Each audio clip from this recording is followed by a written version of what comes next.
There's a screen time and a no screen time. You will inevitably get resistance. We get it all the time. The more consistent you are, the less and less the resistance will come. Connect. That's the most important strategy.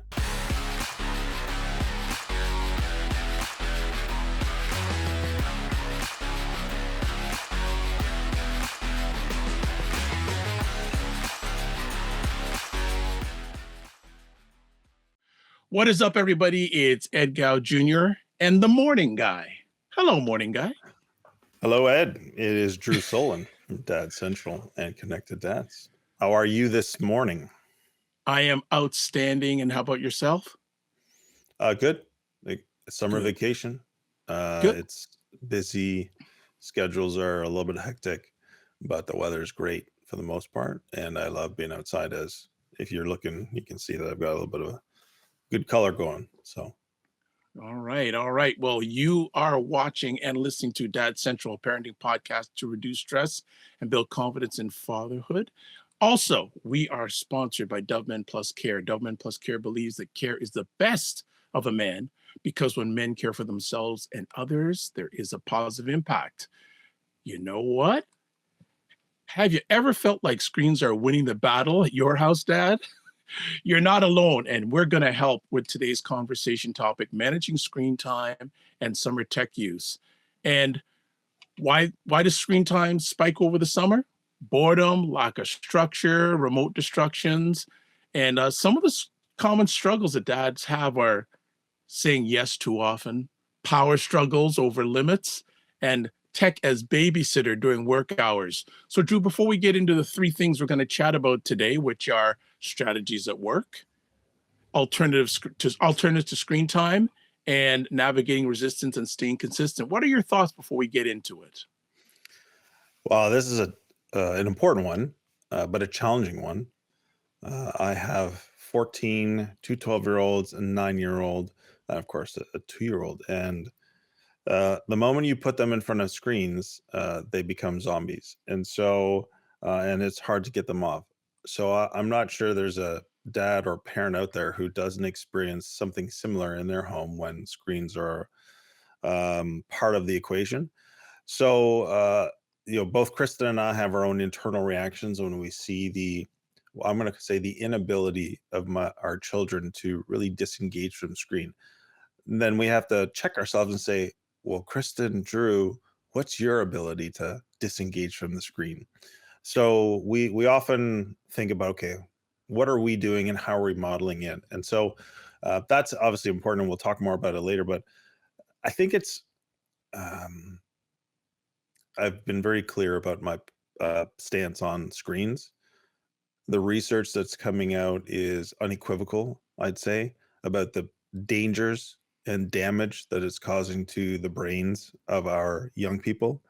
And then the long-term impacts of those are not even known. And now I feel like with this AI generation of the content that's out there is you have no idea what it is because AI could be generating it could fool you. Nobody can tell. So I think there's a significant, even higher risk for our children if we don't take this topic very seriously and understand the dangers. To put it in perspective, we have good friends, very wise, very strong family. And, they put it this way. We think of cell phones and screens as cigarettes for our children.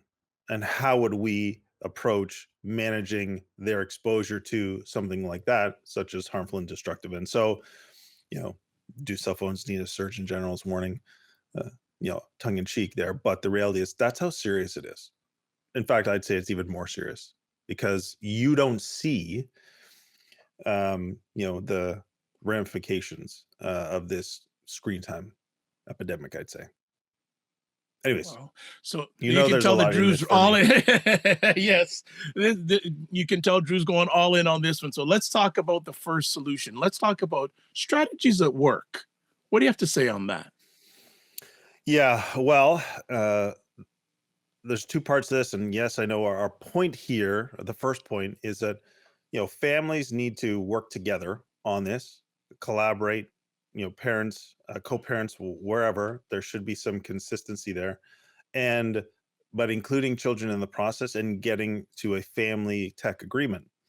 Here's my challenge, or the additional part that I want to add to this is, you as a parent need to manage, I'd say, yourself and manage your own expectations in the process of developing something that is everyone, we need to all agree on how this is going to work together. Now, that doesn't mean you defer to your children because you are the parent, but it means that you do your best to get buy-in as best as possible and give them. It's like when toddlers are young, you learn to give them choices. Would you like to eat now or in 5 minutes from now? They don't have a choice to eat. It's just when they eat. And so you've got to find ways. How do I give my children some sense of control or some sense of autonomy in this, but knowing that there's no deviating from the what you as a parent recognize as the appropriate, reasonable things to have in this family agreement. So a practical strategy is include kids in the process, give them choices where they can have choices, and come to a family agreement, right? I think that's really important. You've got a couple other points, or we've got a few other points to mention as well. Yeah, just adding on to what Drew is sharing, creating a daily rhythm. Like, and what we mean by that is there's a tech time and a no tech time, and there's a screen time and a no screen time. And not only should this be done during the school year, but especially during the summertime too. Because again, homework is none unless your kids are going to summer school, but establishing that boundary right from the beginning, just adding on to what Drew said, it doesn't mean no, it's this time and this time, not none at all. This time you're on, this time you're off. And again, one of the common practices is, especially when you're eating, stay off the phone with your kids. Stay off that phone. Okay, so Yeah, dinner time for us is there's no devices anywhere in the room, good. Okay. right? Now, every now and then I get called on this by my kids, whether it's because somebody's sent me a message that I typically don't watch it, or I know that there's something coming up that I need to check. But they rightfully call me on it because that's been our standard right from the beginning. So establishing standards is important, being consistent and following through, and making sure that there, as Ed's saying, those there are no tech situations. The one family, they have a tech bin essentially, and There you it go. applies not only for their family but applies for anyone who comes into their house. And these are I like teenagers, that. and what I they like they that. do is the moment that they walk through the threshold of the door, they know that the device goes in the tech bin and it stays there until it's needed or to be used, or they're allowed to use it, and it's for the family and for anyone who comes into the house. So we established something similar, and one teenager came over. Okay, they saw it, they followed through right away. We really respected that. And the next time they came over, we didn't even have to mention it to them. We just looked and they went and put their phone right where they needed to put it. So Nice. important to do those things and be consistent. Yeah, I just want So to the add. next Oh, go one, ahead. unless you want to add, Ed, go ahead. No, go ahead. Go ahead, please. The next practical thoughts are, tech tools are those, and tools are valuable, and there are ways for children to learn. So the point here is use the tech for good, things that children are maybe drawn to or valuable, that contribute not only to themselves and their enjoyment, but sometimes to the family. So as an example, Sophia loves to create videos. Actually, she's quite good at Mm, this. And so mm. we empower Sophia to say, hey, Sophia, here's some pictures, here's videos from the family trips or for different experiences. We'd love to see, what do you create for us? And so that is giving her a productive use of the tech to do things that not only benefit her because she enjoys doing it, but it benefits all of us as well. Or my kids are, they want to play games on my phone every now and then. I pick values based games, or I pick games that are a little bit more learning. So one of the games we have is Wordscapes.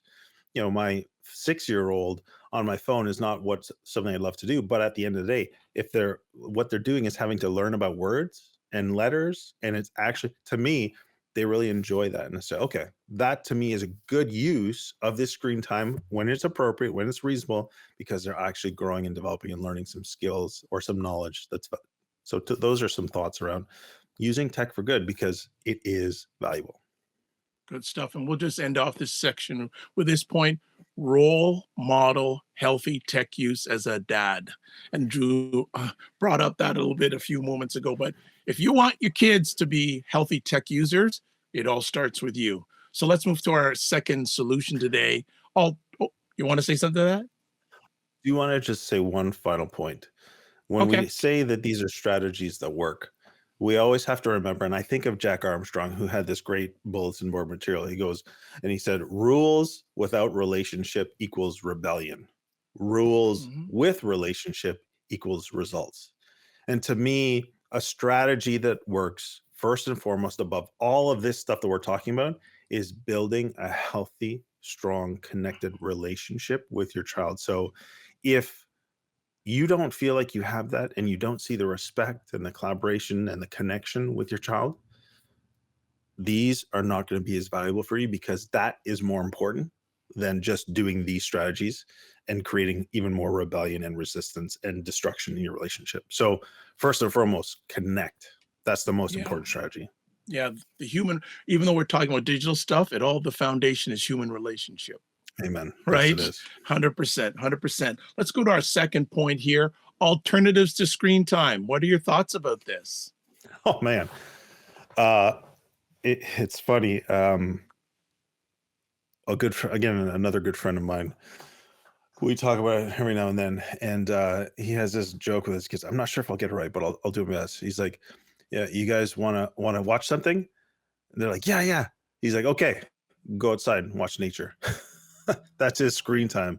I don't Wow, think. I love that. And so, you know, he's like, they've got a good property. They've got 13 acres. They've got animals. They've got things that they can go and do. And so, that's his encouragement to them in tongue in cheek way. So alternatives to screen time are getting outside. We've got a great episode about outdoor activities. Uh, Also, just free time. So we used to, and Chris and I are talking about bringing this back in over the course of this summer, is that there are these periods of time where you're free to do almost anything that you want within reason, either here or close to the home for some of the older kids, but it can't involve a screen. So again, back to this idea of autonomy and choice. That's their time. There's no structure, there's no requirement except for they can't be on the screen. And this final one that I'll add here is sometimes it's good for kids to be bored.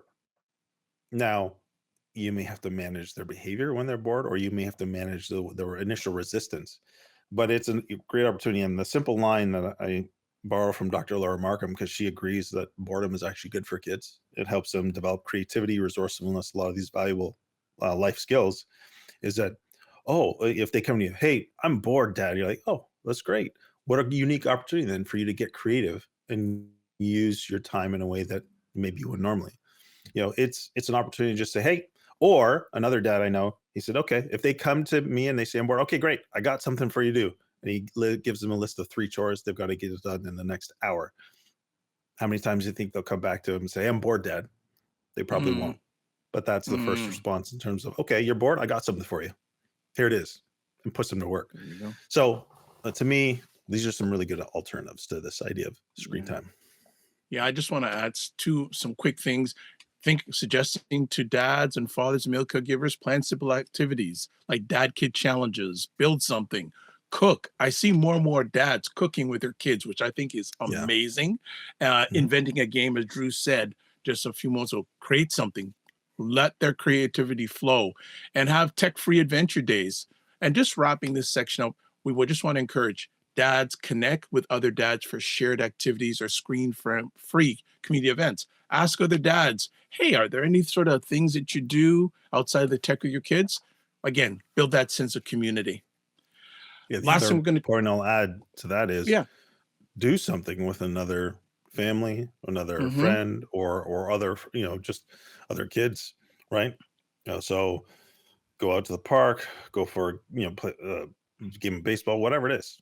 Just do something with other families, and I think that builds that connection, because it's so much better to relate to another person than to just relate to this screen.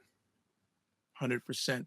Final point we're going to chat about today is navigating resistance. That never happens with kids and technology, and staying consistent. What do you got to say about that, man? Yeah, it's going to happen. You will inevitably get resistance. We get it all the time. Um, the more consistent you are in handling the resistance well, and holding to your limits and boundaries, the less and less the resistance will come. They'll just know it's expectation. So the key here, though, is empathy, because it shows that you understand and can relate to the feelings that your children have. And that makes all the difference in the world when it comes to reestablishing a limit. So empathy simply sounds like, yeah, I know it's hard not to have your screen right now. I know you really enjoy it. You like staying connected to your friends. You like playing the games. You like being on the internet. But the reality is, this is not a time where you're going to use your screen. I understand, but it's not changing. So there's the empathy, right? I know it's hard. Um, you may not agree with them the way they're whining and complaining, but that doesn't matter. You just need to show that you understand that it's hard to not have the screen. And then you have to calmly and reasonably reestablish the limit. Where this gets challenging is when it's like the 30th time in the last 30 minutes that they bring up how hard it is and how bored they are and how how they don't think it's fair. And I experienced this with one of my children. Uh, this child is, uh,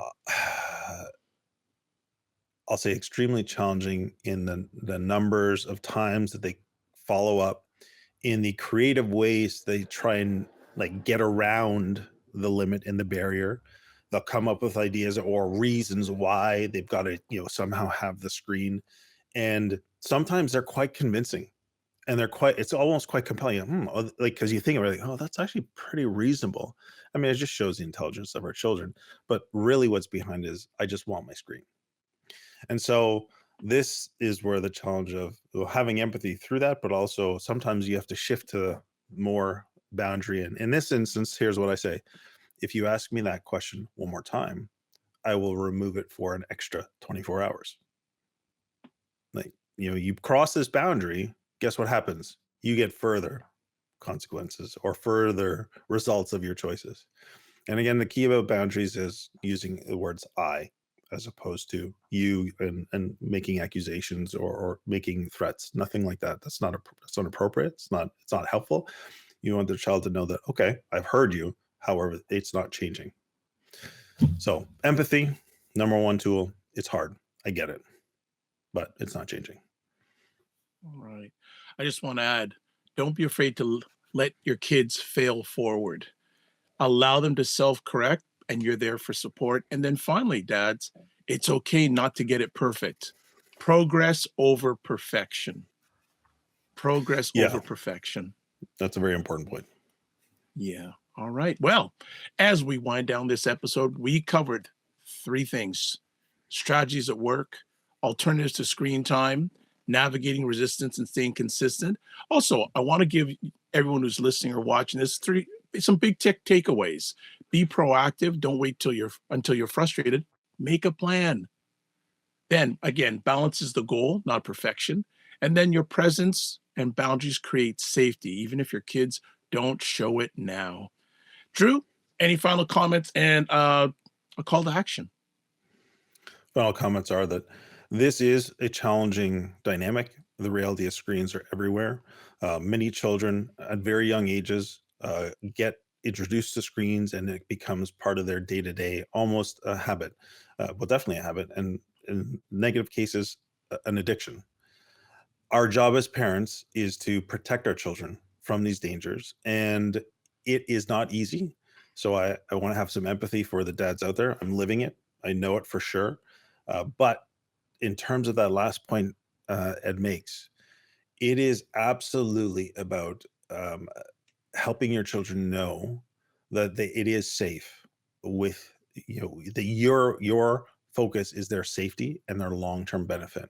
And I used to have a coach who would say, this is short-term pain for much longer term gain. And the short-term pain is, it's going to be difficult and the kids are going to resist. but I can guarantee you, you don't want to be on the other side of this where your child is literally addicted to the screen and it derails their future as a result. So take this as an opportunity to really reestablish something for their benefit. All right. Yeah. Oh, and the Resource. final resource we've got, a age by age guide to screen free adventures. What dad doesn't like doing activities with their kids, and sometimes it's hard to get creative. You can get into a rut. This has got a bunch of unique ideas for different ages, from very young, sort of two to 4 or 5, all the way up to preteen and early teen opportunities, ways to get active with your kids. Fantastic. Well, want to say, as always, thanks everyone for watching and giving the most valuable thing, your time, to us. And as always, don't just manage your time, manage your energy, and remember to give yourself grace. Take care.